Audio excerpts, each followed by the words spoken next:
Hello everybody, welcome back to TechTube. I hope you all are doing great. So I am back with another tutorial video of how you can set custom text tone for contact on iPhone. So to get started, go ahead and tap on your contacts. Now you can choose any contact of your choice. For instance, I'm selecting this. Now once you tap on it, you can see the option edit on the top right corner. Simply tap on it. Now here you can see the option called add photo. Simply tap on it.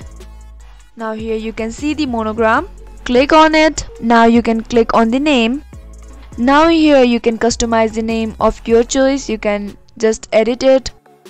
You can increase or decrease the size of the letter or the word. You can change the font or the color.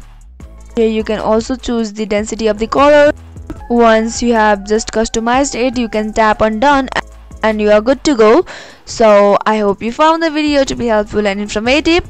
If yes, go ahead and subscribe to our channel and do not forget to press the notification bell for more updates.